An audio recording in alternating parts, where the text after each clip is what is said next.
ملی وائس کے daily bulletin عالمی شب و روز میں آپ کا خیر مقدم ہے۔ عبدالوہاب آپ کا استقبال کرتا ہے۔ ناظرین، آج کی اہم عالمی اسلامی خبریں تفصیل پیش کرنے سے پہلے ایک نظر اہم سرخیوں پر۔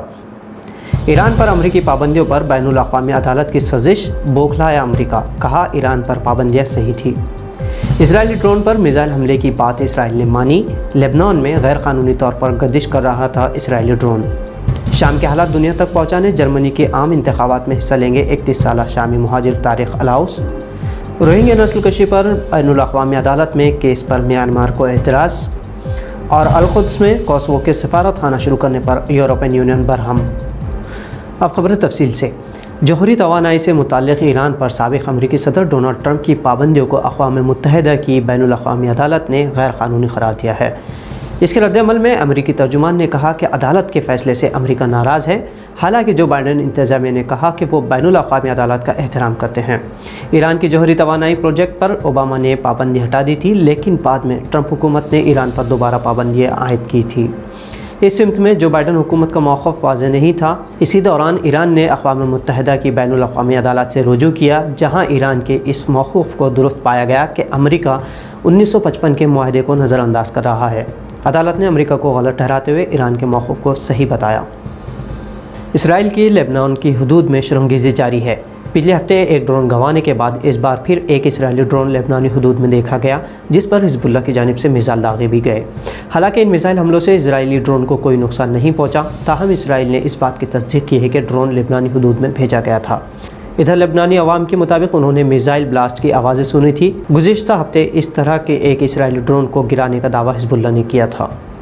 سیریا میں جنگی حالات کے بعد جرمنی ہجرت کرنے والے نوجوان نے جرمنی قانون ساز ادارے کے لیے عام انتخابات میں حصہ لینے کا فیصلہ کیا ہے۔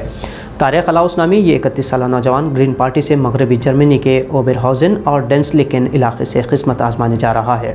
طارق نے نامہ نگاروں سے بات چیت کرتے ہوئے کہا کہ وہ سیرین مہاجرین کی آواز سارے عالم تک پہنچانا چاہتے ہیں۔ حالانکہ جرمنی قوانین کے مطابق طارق کو فی الحال جرمنی کی شہریت عطا نہیں کی گئی ہے، لیکن آئندہ چند ماہ میں اسے جرمن پاسپورٹ ملنے کے قواعد پورے ہو چکے ہیں۔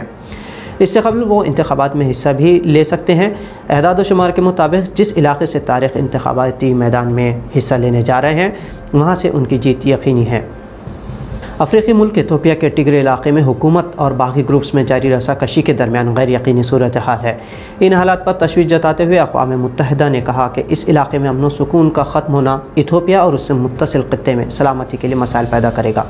اقوام متحدہ کے شعبہ معاملات انسانی اور ہنگامی امداد کے صدر مارک لوکاک کے مطابق ٹگرے علاقے میں جنگی صورتحال سے 1 لاکھ سے زیادہ افراد ہجرت کر چکے ہیں۔ مہاجرین میں سے 60,000 کے قریب افراد نے سوڈان میں پناہ لے رکھی ہے۔ اس سے علاقے میں بنیادی اشیاء جیسے غذا، ادویات اور پانی کی کمی ہے، لیکن باقی گروپ کے فعال ہونے سے انہیں عوام تک رسائی میں دقتیں پیش آ رہی ہیں۔ لوکاک نے امید جتائی ہے کہ جلد ہی اس غیر یقینی صورتحال کا خاتمہ ہوگا۔ سال 2017 میں میانمار میں فوج کی منظم مسلم روہنگیا نسل کشی پر گامیبیا ملک نے 2019 میں عالمی عدالت میں میانمار کو ملزم ٹھہرایا تھا۔ اس مقدمے میں قصداً دیری کرنے کے الزامات میانمار پر لگ رہے ہیں۔ میانمار پر مقدمہ درج کرنے کے 2 سال بعد اس ملک کی جانب سے اعتراضات داخل کیے گئے ہیں۔ آنگ سان سوچی نے دسمبر 2019 میں کہا تھا کہ بین الاقوامی عدالت کو اس معاملے میں سماعت کا کوئی قانونی حق نہیں ہے۔ آنگ سان سوچی کو گزشتہ ہفتے میانمار کی فوج نے معطل کرتے ہوئے ملک بھر میں 1 سال کے لیے فوجی ایمرجنسی نافذ کر رکھی ہے۔ اسی دوران میانمار نے روہنگیائی نسل کشی معاملے پر برطانیہ کو دخل دینے کی درخواست بھی کی ہے، جبکہ بین الاقوامی عدالت نے بنگلہ دیش میں ہجرت کرنے والے 6 لاکھ سے زائد روہنگیا کو تحفظ فراہم کرنے کا حکم دے رکھا ہے۔ سوشل میڈیا پر عالمی طور پر بڑھتی نفرت کے تدارک کا وقت آ چکا ہے اور اسے روکنے کے لیے ہر ممکن کوشش ہونی چاہیے۔ اس طرح کا اظہار خیال ملیشیا کی ہیومن رائٹس کمشنر میڈلین برما نے کیا۔ ایک آن لائن ویبینار سے بات چیت کرتے ہوئے میڈلین نے کہا کہ سوشل میڈیا پر سرکار دو عالم صلی اللہ علیہ وسلم اور پیغمبر اسلام حضرت عیسیٰ علیہ السلام سے متعلق اہانت آمیز تبصروں پر بات چیت ہونی چاہیے۔ برما نے کہا کہ ملیشیا میں سبھی مذاہب کے ماننے والے لوگ ہیں اور مذہبی آزادی، اعتقاد اور حق اظہار موضوع کے ساتھ ساتھ جدید خیالی، عدم تشدد اور احترام سے متعلق سوشل میڈیا صارفین میں آگاہی ہونی ضروری ہے۔ یورپین یونین نے کوسوو کو القدس میں سفارت خانہ شروع کرنے کے فیصلے سے خبردار کیا ہے۔ یورپین یونین کے مطابق تل ابیب میں کوسوو کے سفارت خانہ شروع کرنے سے اس کے یورپین بلاک میں تعلقات خراب ہوں گے۔ 27 نیشنل بلاک سے جانے والے یہ ممالک اسرائیل کے القدس میں موجودگی کو غیر قانونی مانتے ہیں۔ کوسوو نے کہا کہ یورپین یونین سے جڑے رہنا اس کی ترجیحات ہے۔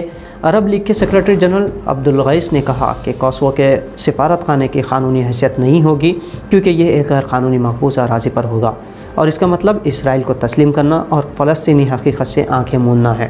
عرب لیگ کے اعلیٰ افسر کے مطابق اس طرح کے سفارت خانے سے کبھی بھی سفارتی تعلقات قائم نہیں کیے جا سکتے۔ ناظرین، ملی وائس کے عالمی شب روز بلیٹن میں اتنا ہی۔